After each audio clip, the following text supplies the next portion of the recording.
¿Qué te pasó, Manuel Monsalve? Es lo que intentaron responder. Todos coinciden que su ascenso fue brillante porque proviene de Coronel, una de las provincias más pobres de Chile, y que ahí no solo se mereció el premio a mejor alumno, sino también el del esfuerzo. De la escuela pública a medicina en la Universidad de Concepción, el primer profesional de su familia y socialista desde los 24 años. El partido y la meritocracia fueron su plataforma de expansión. Él y su mujer, con quien sigue casado hasta hoy, como lo demuestra este certificado, fueron concejales por el PS. Monsalve presidió su partido en Arauco hasta que el 2000 fue designado por la presidenta Michelle Bachelet como médico director del Servicio de Salud de la provincia de Arauco. Y desde ahí saltó al Congreso, donde lo conocimos a nivel nacional. En sus 3 campañas, 2 para la reelección, los testigos dicen que en la calle lo paraban. Era percibido como el rey de Arauco, un rockstar que según algunos solo se le vio tomar agua o que al menos en público era muy extremadamente medido con el consumo de alcohol. 16 años estuvo en el Parlamento. Para sus pares socialistas sobresalió incluso como posible nuevo liderazgo para la presidencia. En esos años fue de resistir la presión siempre en silencio, casi sin gestos en la cara, y aseguran también dio las primeras señales de mandarse solo. En el 2010, junto a otros 3 diputados, adhirió a una huelga de hambre. Él también se sumó a la huelga de hambre de 38 mapuches que pedían no se aplicara la ley antiterrorista. Entre ellos estaba Héctor Yaitul, el líder de la coordinadora Arauco Mayeco CAM. Y todos coinciden que fue desde este momento, desde el martes 15 de marzo del 2022, 4 días después de asumir como ministra del Interior, cuando la comitiva de Isquia Siches iba hacia Temucuicui y fue víctima de una emboscada con disparos y corte de árboles, que el ex congresista y entonces subsecretario del Interior, Manuel Monsalve, comenzó a crecer cerca de las nubes, llenando el vacío de poder que provocó el desprestigio y la posterior dimisión de Siches. Así fue como se gestó la imagen de adulto a cargo del tema de la seguridad de Manuel Monsalve, aseguran en su entorno político. Con la caída de Isquia Siches en Temucuicui, el sheriff se hace cargo de la macrozona sur y se apropia del modelo de trabajo, aumentando la inversión en la fiscalía, en las policías, empujando las mejoras en infraestructura y en despliegue militar. Baquiano en la zona sur conoce todos sus caminos. En terreno lideró el trabajo de las policías en el Biobío cuando asesinaron a 3 carabineros. Previo a esas muertes, se habría alcanzado homicidio 0 durante todo el año en el sector. Monsalve se transforma en la cara visible. Su frase era: aquí no habrá impunidad. Si había una emergencia, él era quien daba la cara, mientras la nueva ministra del Interior, Carolina Toá, empujaba los cambios profundos al entramado institucional del sistema de seguridad. Dicho eso, a nivel de opinión pública, según los datos de CADEM, alcanzó entre un 70 y 80% de conocimiento público y una evaluación positiva siempre del orden del 50%. Se le ven algunos vaivenes por contingencias de seguridad, pero cada vez logra superarlos. Un resiliente comunicacionalmente, dicen los expertos. Y aunque en un principio no era tan consciente de estos atributos, al comienzo se resistió a ir a matinales, pero pronto se dejó llevar. Con su escolta de la PDI y carabineros, lo vimos llegar a estudios de televisión. La gente lo veía serio, le creían. Ahí estaba muy dispuesto a poner el pecho a las balas. Sabía que cuando salía a dar las malas noticias, capitalizaba sobre sí mismo. Siempre lo supo. Vanidoso, de corte de pelo infaltable cada 15 días, y lo señalamos porque hay coincidencia en los relatos y es un elemento que contrastará con información posterior.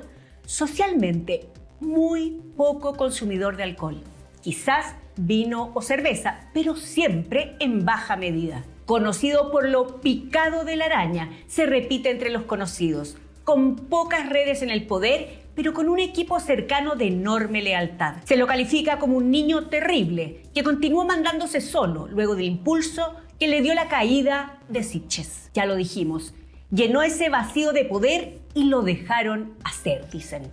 Arriesgado y llevado de sus ideas, el gobierno se acostumbró a eso porque era confiable, hasta que dejó de serlo. Especialistas de las ciencias sociales apuestan a que con esos atributos en la juguera y consciente del prometedor futuro que avisoraba, era un candidato a obnubilarse consigo mismo. Y ahí surge la imagen que sorprende al mundo político. Se preguntan, ¿qué hacía el subsecretario del Interior, una persona conocida por su medido comportamiento respecto del alcohol, paseando bajo los efectos de 2 cervezas y 4 pisco sour con una subalterna un día domingo, sin escoltas, caminando entre el mall más aspiracional de la región metropolitana y la costanera del río Mapocho, como si estuviera 40 años atrás, conquistando una jovencita en su querida Cuenca del Carbón? Ese día pudieron haberse prendido las primeras alarmas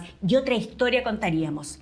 Pero el poder se estaba ejerciendo sin contrapeso y su resguardo estaba en manos de una institucionalidad absolutamente frágil. Sentencian desde la ciencia política. Su círculo más cercano, en vez de advertirlo respecto de que estaba acercando a la subalterna al ámbito más propio de la cotidianidad, accedió a su solicitud de ascenderla profesionalmente. Su acompañante en el mall y en el paseo a orillas del río desde septiembre también lo asistiría en cada viaje y reunión que hiciera el subsecretario. Son las luces naranjas, casi rojas, de una institucionalidad débil, que no detuvo a nadie y que en consecuencia, advierten desde la psicología social, pudo haberle generado un contexto en el cual flexibilizó su juicio moral.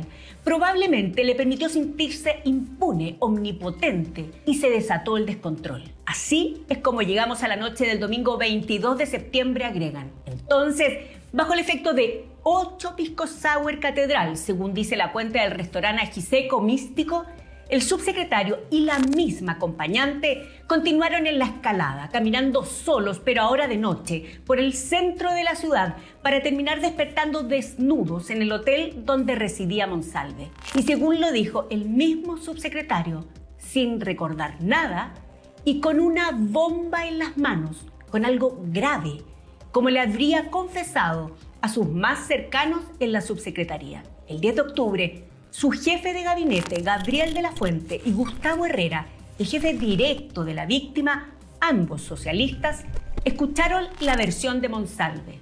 ¿Y qué pasó? Nada.